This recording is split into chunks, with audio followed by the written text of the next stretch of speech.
Hello, my name is Luke, and welcome back to the couch. We saved you a seat. And today, we're going to review the very first episode of the newest Spider-Man series, Your Friendly Neighborhood Spider-Man, called Amazing Fantasy, that dropped today on Disney+. Here's the first thing that I'll say is that there's going to be an upfront version of this review that is spoiler-free for the most part. And then after that, I'll flash my hands or put something on the screen when the spoilers will start, and we'll get into the nitty gritty. But just to begin, and I'm going to go ahead and start, this episode is very thoughtful. It's interesting. It's very well made. The art style is interesting. If you like that old 90s cartoon, it's not the same. Some other adaptations are quite a bit different. This art style looks very comic booky, which I like a lot, because what they did with it was very cool. The movement through the city, the way he moves, how the camera moves, and how each scene and shot are framed are very interesting. They do a very good job putting that art to the peak of its ability, and I super appreciate that, being an anime fan and liking 80s and 90s cartoons growing up. It's super well made, very thoughtful. So if you can make it past the first few seconds, if you don't like the animation, that's okay.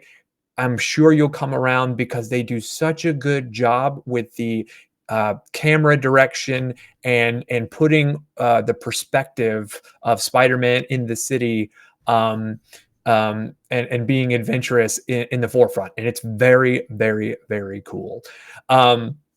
This is a younger Spider-Man.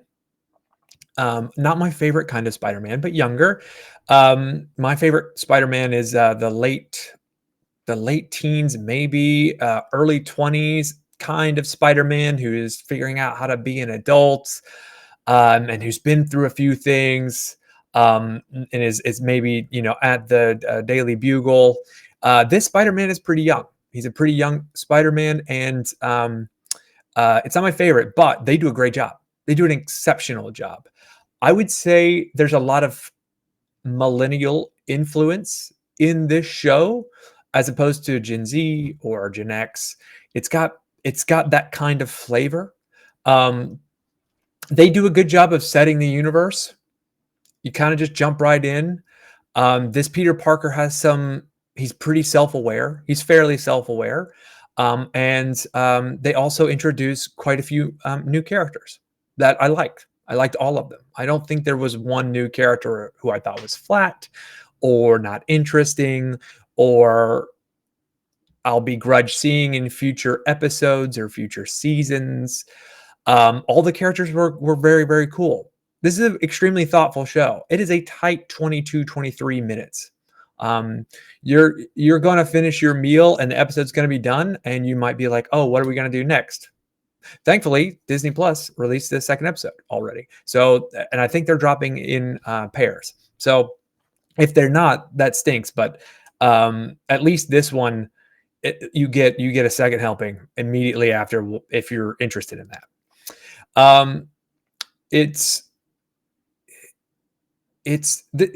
This project lets you feel who Spider-Man is, and his goals and his aspirations, without hitting you over the head with cliches. I'm trying to be very careful about what I say here. And also, this Spider-Man is extremely smart. And he's not just bright. He's smart. He's smart. There's a new love interest who I don't recollect from any other content that I've taken in from the Spider-Man. And there, like I said, there are new characters that I just extremely like. Give it a watch. It's worth a watch, I think. Once again, the only thing I can think that people would maybe give it a slight thumbs down to is the art style. And I'll tell you, the art style, you'll get past that very quickly. Extremely quickly. It's well made. I very much enjoyed this. I very much enjoyed this, and I personally don't like the Tom Holland Spider-Man. I like other iterations of Spider-Man. Tom Holland Spider-Man is not my favorite. This is extremely extremely well made. So I'm going to move on to the spoiler part of the episode here. But yes, I recommend to watch for sure. Recommend to watch. Recommend to watch. I'm doing the hand signals, trying to get you to nod along with me. I would recommend to watch. So now we're going to move into the spoiler part of the episode, and so spoiler warning, but here it goes. Boy, they throw you in immediately. Immediately. They're not wasting time with anything. You know exactly who this Spider-Man is and what he's gone through up to that point in about 18 seconds. I mean, Uncle Ben's already dead. Doctor Iron Man is a thing. But it seems like an early iteration of the Avengers, because when Doctor Strange shows up, obviously he says, "Oh, it's so." Spider-Man knows these heroes. I idolizes them. He wants to be just like them, which is interesting that he gets a lot of his like earnestness and goodwill and his goodness from his iteration of who superheroes are, can be, what they do. But Doctor Strange and the Venom symbiote showing up, well, the symbiote thing, it looks like Venom. I don't want to put a name on it because they don't put a name on it, but that fight was super interesting. Reminds me of Marvel Rivals, the video game, obviously, because you can play as both characters. The cool, what's her name? Is it Nico? Nico is cool. She's a cool little alternative best friend. She's smart. She's with it. She's hip. I like who she is in this episode. We like Lonnie a lot. This Jock character, I maybe should have mentioned him before, but I didn't know if that'd be a spoiler. I like him a lot, actually. As a matter of fact, he's who I'm rooting for in the show the most, over Spider-Man, over Aunt May, over anyone else. And they do a good job of telling his story, because he's not just some random. You can tell that the creatives, when they were coming up with this character or these people, that they really wanted to focus on not making the antagonists of Spider-Man's early development, of Peter Parker's early development, just a random jock that's been played out. And they do such a good job at making that character the deepest character, the most interesting character. I mean, everything from him dating the love interest, Pearl, to being really, really, really bright and having earned his way into that school on top of being athletic, the having to take a train, then a bus, then a whatever, to get home. And, it just being, him being a family person, being family is intrinsic in his character and his motivation. And then on top of that, like, he doesn't live in a super safe neighborhood. I mean, they made overt references to cops being around that neighborhood and it being kind of trashy. And I I like Lonnie. I want him to win. I want him to win everything that he can possibly win. My what was kind of weird about the episode is that he has kind of a crush on Harry. Um and that seems a little interesting to me. I don't know if he knows, not Harry, sorry, Peter. I don't know if he knows something about Peter, but we'll see.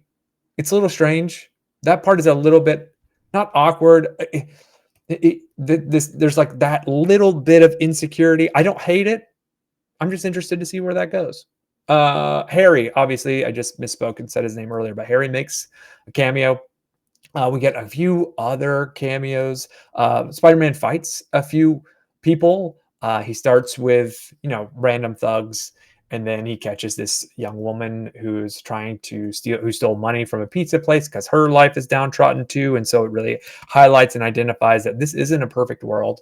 The car chase where he stops the car, awesome, cool. His suit is really cool, especially for like a year one kind of early Spider-Man suit. And what I'll say is that the final 2-3 minutes where he walks in, DVD player in hand, obviously I thought it. I mean, I got locked in. Oh, we're gonna see RDJ, we're gonna see, we're gonna see Iron Man just sitting there talking to Aunt May, talking her up, and nope. Oh, Norman stands up, and Norman was charming and interesting. And I'm locked in. I immediately turned the second episode on. I can't wait to talk about the second episode because I like the second episode a lot too. We'll get to that in the next video. But yeah, I would say it's a must watch. It's a must watch. It's appointment television for me. I'll be watching each week.